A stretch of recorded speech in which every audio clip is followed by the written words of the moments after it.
Hey, what's up, Coin Fam? Silver prices have been going crazy. They're approaching all-time highs. It might be time to consider cashing in on those silver quarters you've been hanging on to. In this video, I'll help you find out if those quarters in your change jar are silver or not. Welcome to the Mint Miser channel, your trusted source for all things coin related.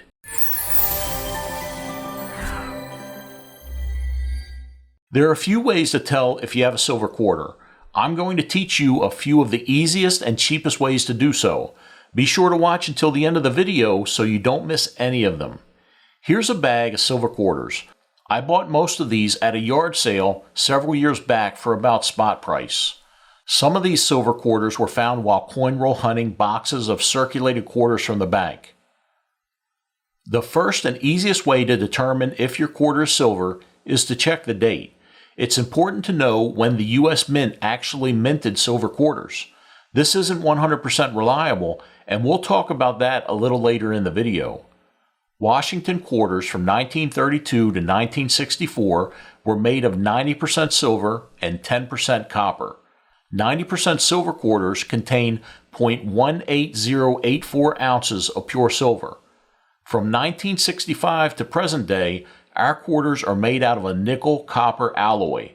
In 1976, there's a bicentennial San Francisco minted quarter that's 40% silver. A 40% silver quarter contains 0.0739 ounces of pure silver. There's also a little-known 1976 bicentennial quarter that was struck as a proof coin on a 40% silver planchet, but this particular quarter does not have an S mint mark on it. There weren't too many of these minted, and it would be incredibly unusual to find one of these in circulation. Several of these were issued in sets along with a silver $50. It's not known how many of these still exist today. From 1992 to 2018, there are proof sets with the S mint mark that are also 90% silver. In 2019 and 2020, the San Francisco minted proof quarters are 99.9% silver. The silver content of a 99.9% silver quarter is 0.2065 ounces. The check the date method can be tricky though.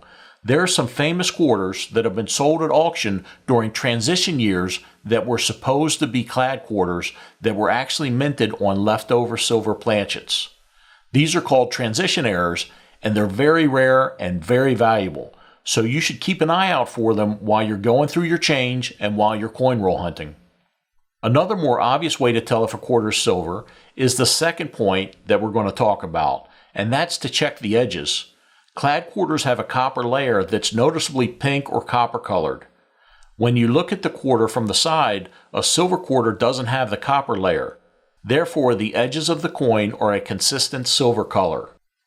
There are 3 quarters in this stack of quarters that are silver. Can you tell which ones are silver? This method isn't as accurate as the one we'll talk about later in the video because some companies may have plated quarters in silver to sell ordinary clad quarters as some kind of collectible set. If you see these being sold somewhere, don't waste your money on them. The amount of silver plating isn't worth the value that you're paying for the coin. There may also be quarters that someone has used a paint marker on to make the edges look like they're silver when they really aren't. The third method we're going to talk about is the drop test. The difference between a clad quarter and a silver quarter can be determined by sound as well. The drop test can be reliable depending on your ability to tell the difference between the sounds, and that depends on the surface you're dropping the quarters on. A silver quarter makes a noticeably different sound than its clad counterpart. The sound of a silver quarter is noticeably higher. Now this sound varies depending on what you're dropping the quarter on. Make sure you drop the quarter face up or face down because if you drop it by the edge, the sounds are more similar. Don't use this method if either of the coins have numismatic value. Coins striking each other can cause marks and reduce the value of a collectible coin.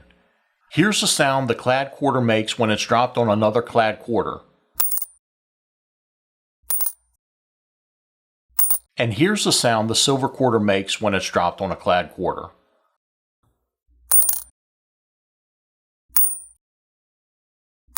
The most noticeable difference in sound is from when I drop the quarters on the kitchen countertop.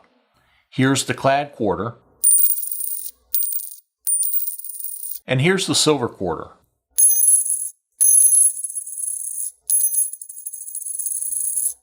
Another test that you may have heard of is the tissue test.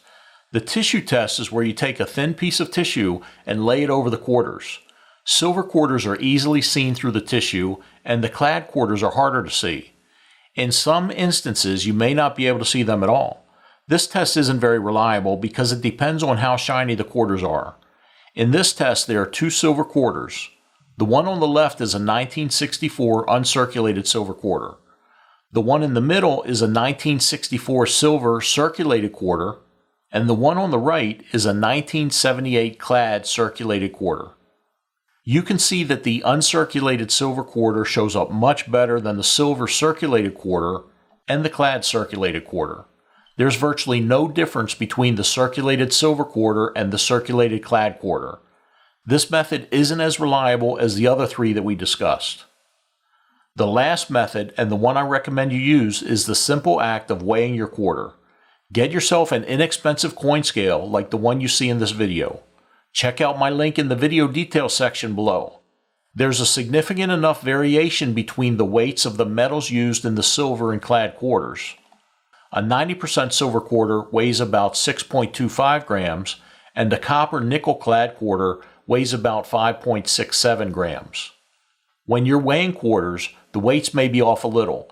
This can be due to factors related to everyday wear, post-mint damage, environmental factors, and the weight variances due to allowable tolerances from the minting process. When in doubt, take your quarter to the local coin shop or pawn shop, and they should be able to help you out.